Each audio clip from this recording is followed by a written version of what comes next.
Good evening, welcome back to the channel, and we are close to some very big action getting underway with Royal Ascot next week, but I thought I'd give a little appetiser and hopefully be giving away £25 in cash to one of you lucky subscribers if you can pick the winner of the first, the penultimate and the last race at York this week. So it's the 2 o'clock on Saturday, of course, then it's the 4:50 and the 5:22, and if one person can pick the winner of those three races, then £25 in cash will be coming your way. Make sure to get involved. It is competitive racing, but of course, if you don't want to bet, just have a little fun in the comments down below. Get involved, because of course you don't have to have any money on to enjoy the day's racing. So if you want a little risk-free fun challenge, do get involved in the comments down below. Just be subscribed and comment the winners of them three races, which I'll just say again: the 2 o'clock, the 4:50 and the 5:22. And I don't have any tips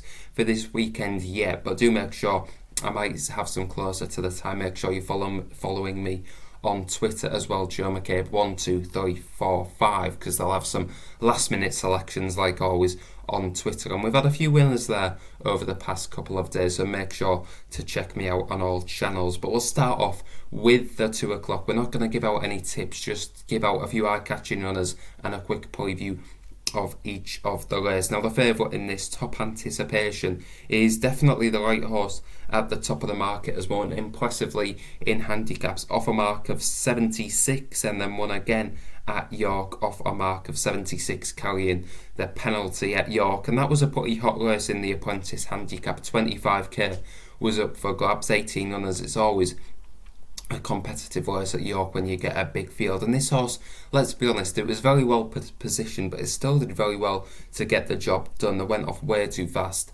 in this race. This horse was held up, picked up the pieces under a very nice ride, but still might be about value off a mark of 87. I think there's still improvement to come. It's looked a different horse now. It's a 5-year-old, 2 runs this season, 2 wins, worth keeping an eye on. Another one to know is King of the Midlands, who cost €600,000 as a year, and I'll just say that again, €600,000, and it looks like wasted money at this point, to be perfectly honest. It's running in a female amateur jockey's handicap class 3 for 25,000 up for grabs. It's still a maiden after 5 starts and is been a beaten favourite on all 5 of its start as well, which is shocking. It's burnt a few fingers over the time, but I think this horse is ready to run a big race. It was a nice comeback at Goodwood. Of course, if you think about the price tag, it was a paw that it got beaten, but still, this horse looks to have improved from the age of 3 to 4 and went off too fast at Goodwood, showed a determined attitude, beaten by Rosalia, who I think is definitely a horse on the up for James Fanshawe, and battled on well to keep on to second. I think, considering the horse went off too fast under Harry Davis, sometimes you see him falling back through the field. He stayed there quite gamely. I think that was a nice attitude shown by this horse, and I think he can run a big race in this. Others to know are Casilli, who I probably underestimated. I thought this horse might have just been a Beverley specialist, really. He always seems to run a big race at Beverley. Has won off marks of 70 and 73 at Beverley in recent times, and ran a very good race in the same ways as Top Anticipation. Finished 4th, likewise was held up out the back, which was always the place to be, but finished with a little bit of running left, was beaten 3.5 lengths at the end. It wouldn't be beyond me for these horses to change positions and the form be reserved.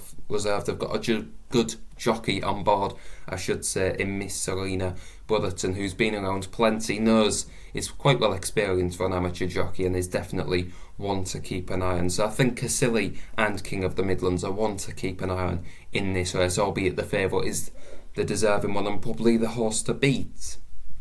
On to the 4:50, we'll just quickly rattle through this. Favourite Lighter Past Stars is looking for the 4-timer. Has been very progressive on mainly the all-weather and isn't winning by very far, which has helped because the handicap mark hasn't gone up too much. This is much tougher and returns to the turf is probably the one to beat. I think Garden Oasis is look, this horse is dropping in class, but hasn't shown a lot in Class 2s and Class 3s. Runs here plenty at York, has actually won here a Class 3 off a mark of 80. It's still rated 86, it's well above its last winning marks. I still think this horse is going to have to improve to win, although it does drop in class. Carries top weight though as a consequence. Another one to note is Electrical Storm. Said Bin Suroy is looking to make his perseverance pay off. This horse hasn't ran since December in 2020, but sometimes you think when horses have a massive layoff that they're fully primed for the run just because you don't want anything to go well and they're made 100% fit before they step out onto the race course. So if this horse is 100% there, he could have improved. Look, he hasn't run in 2 years. He would have matured from the 3-year-old to coming back as a 5-year-old. So it's an interesting angle. Louis Stewart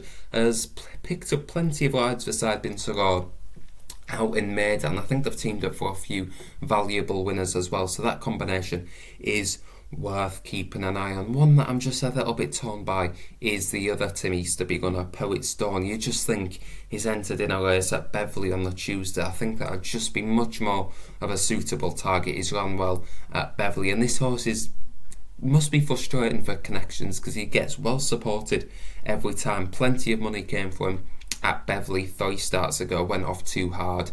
You can excuse that run. Then they had a inexperienced jockey in Brandon Wilkie on board when it ran at Beverley. Didn't run too bad, even though it was well beaten. The form of that race has worked out to be quite decent as well. And the run at Hamilton, there was no real excuse, I don't think, off a mark of 78, but that might have been a little bit stretched for room down on the inside rail. Might not have got the cleanest run of all time, but it was no real excuse. Was beaten a couple of lengths in the end, down to a mark of 68. You think this horse is well handicapped off a mark of 68, but this probably isn't the right race to be running in. If I was Connections, I'd swerve this, run at Beverley on Tuesday and probably run a very big race. But if you fancy this horse, then get him in your 3 winners of the races down below in the comments down below. It's not for me to judge who you fancy or not. Do get involved. You're probably a better tipster than me, so do get involved. On to the final race, and I think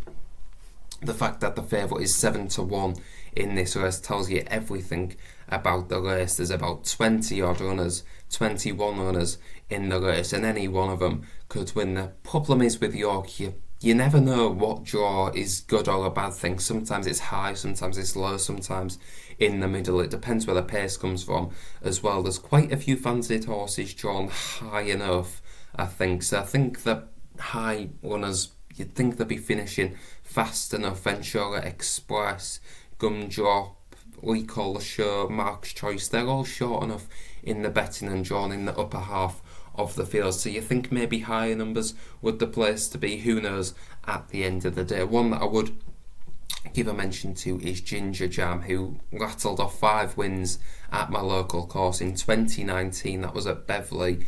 Has still improved since then. He's picked up the odd race. He won at Bath not that long ago, and his recent runs haven't been too bad.